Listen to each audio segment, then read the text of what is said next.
is not anymore. Now, mission and evangelism is our responsibility, both the church in Egypt and the Middle East and the church in Africa. We will not be waiting for others to come and evangelize our people, or not to use, because evangelism became a not accepted word, but to share the good news with our neighbors. We need to. My brother in the morning said that the creeds that are hard to use, so we need to have our own creeds, which can be easy for us to use, which explains our faith in our way, in our understanding of the gospel and of the Bible and of theology, and share it with others. We need to know each other and support each other and work and cooperate with each other. I hope I can see a Ghanaian coming to preach and teach in Cairo, and an Egyptian missionary come to Ghana or Kenya or Ethiopia to share the gospel and to help in the mission work for Muslims. We need each other, and we can work with each other. Thank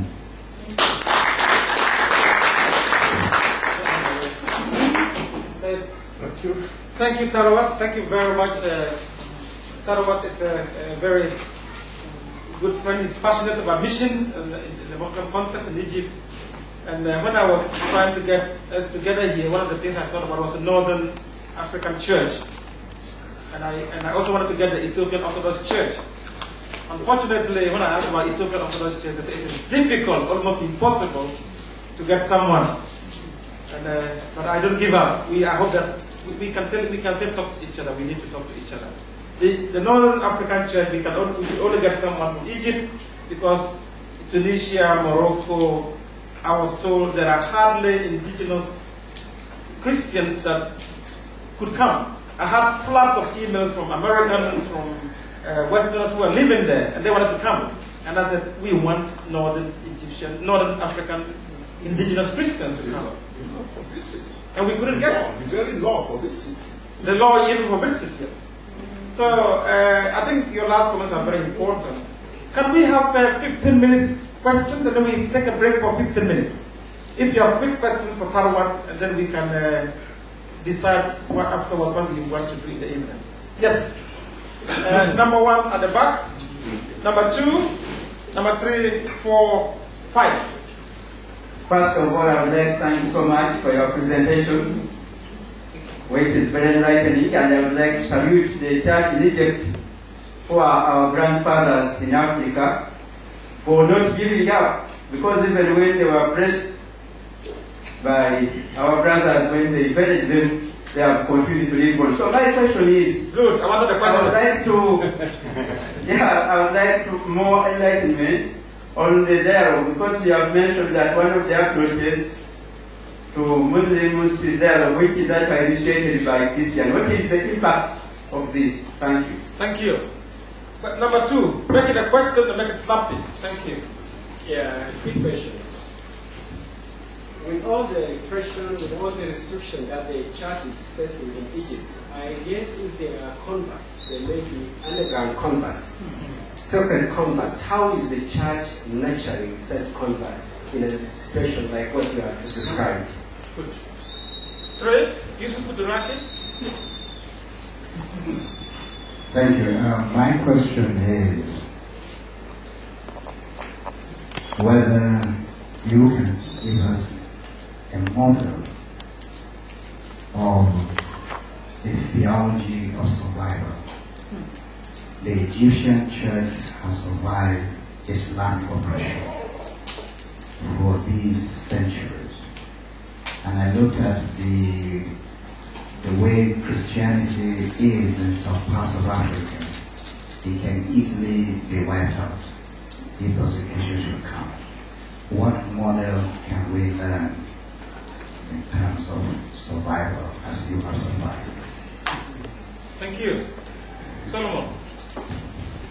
Thank you very much for the presentation. I want to know how we can respond to Muslims, because they use Egypt as an example of Muslim tolerance, how they are able to accommodate Christians and so on.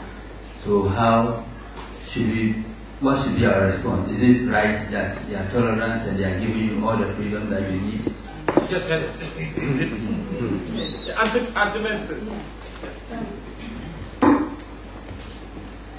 Let me just say, I was queried during lunchtime that why do I address Auntie Messi? Auntie Messi, she's also a professor, so I should call her Professor Messi of VOA. So I want us to know that Auntie Messi is a professor in theology, and we just love to call her Auntie Messi. I don't think she herself minds that. No, I think I don't respond to your profession. The Auntie Messi has become part. The Auntie has become part of my name. Thanks. So you mentioned that the Muslims have iftar. The Pope Shenouda had something like that, which I think he had on Wednesdays. Does that still go on, and is it possible to do that? Is that not considered as public proclamation of Christianity? Can you explain a little bit about that? Thank you. Good. Can we take these questions for now? Last one. You have a question? Number 5. Oh, sorry. Okay. The first question is there any existing network among the churches in North Africa generally? Between who, sorry? North African churches generally. Is there any network? And also, in relating to that, is there any impact from those Christians in diaspora who are, not Africans?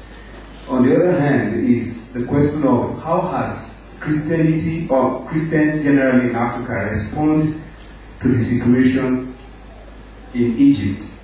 I remember there's one father, Catholic father, who is reaching out through the internet. I don't know if you know about it. Yes. Yes. And then, what other impact do we have from other areas in Africa who are Christian, towards Christians in Egypt? If the Muslims are heavy on you, how has it been that other Christians respond to this? Thank you.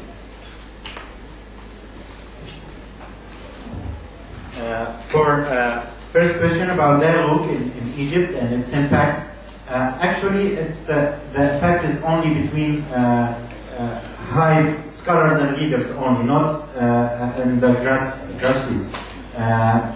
But if something come to in the media or the newspaper, then it became known for people. But in my opinion, the dialogue is between officials, so it doesn't impact the normal people and the daily life of people.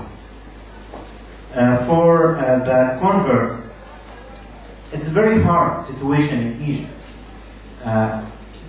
We cannot talk about converts. We don't know their numbers. And we don't know how to deal with them. There are some churches where they have programs, but there are secret programs. In my seminary in Cairo, we receive questions from different people. They want to study in our seminary. We cannot have them there, because if they come and the government know about it, then we will close our seminary in front of 250 Christian students. So it's a very, very hard situation there. But in the meantime, they have their own meetings and their own groups.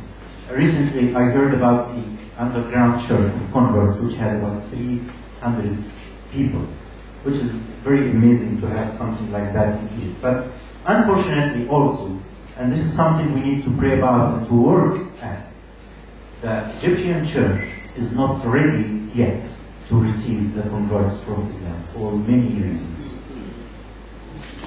How can we learn from the Egyptian church? I think the most important thing is that you feel that the church or Christianity is your identity.